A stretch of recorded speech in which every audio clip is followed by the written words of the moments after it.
My name is Dr. Lauren Wikholm, and I practice in Vancouver, Washington.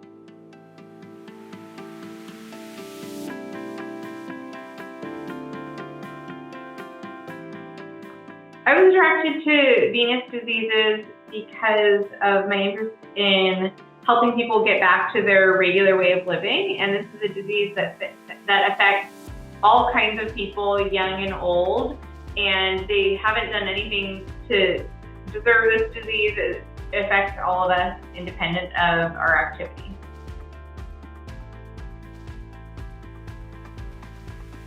So I love to see my patients recover, especially from venous wounds and from lower leg swelling.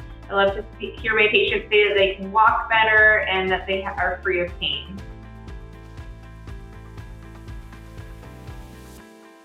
Stasis dermatitis is one of the main symptoms that can be overlooked by patients because it's a rash associated with bad veins, but patients don't always put that together that it's coming from the veins.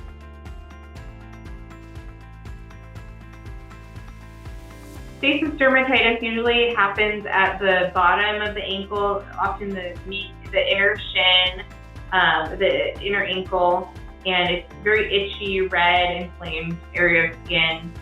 So if you have varicose veins, even if you can't see them, they might be under the surface causing that itchy skin.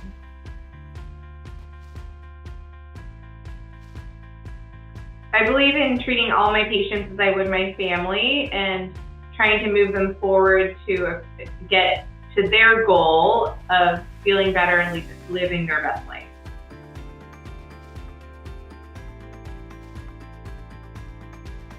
I feel myself and all of our staff, we're all trained to be good listeners and try to understand where the patient's coming from.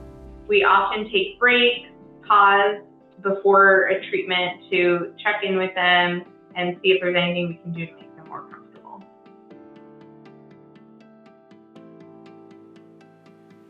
I explain complex vein issues broken up into pieces, and so sometimes I'll use the analogy of a tree or a river to explain things, and I break it up into smaller pieces.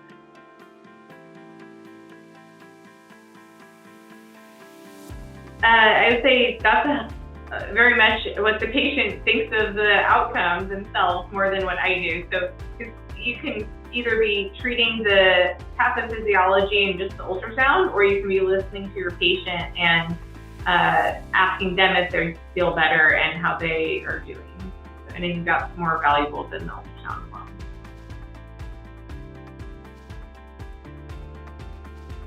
People could be putting off care for a lot of reasons, and actually venous disease, luckily, is not a heart attack. It does not have to be done in an emergent fashion. So on the one hand, it can be safe to postpone it for a time that's convenient to patients. However, on the other hand, if they're nervous about treatment, I do feel that the treatments are very low risk. Nothing is no risk that you do in life, but sometimes the risk of not getting treated is higher. The risk of continuing to have a wound, getting infection, for example, or that if you're having a lot of pain and avoiding activities. And the treatment itself is slightly more intense than a dental appointment as far as pain. And we offer laughing gas as well as Valium or medication that you can have a light sedation and be more comfortable with the procedure. And so we try to accommodate if they're avoiding it for being nervous, for example.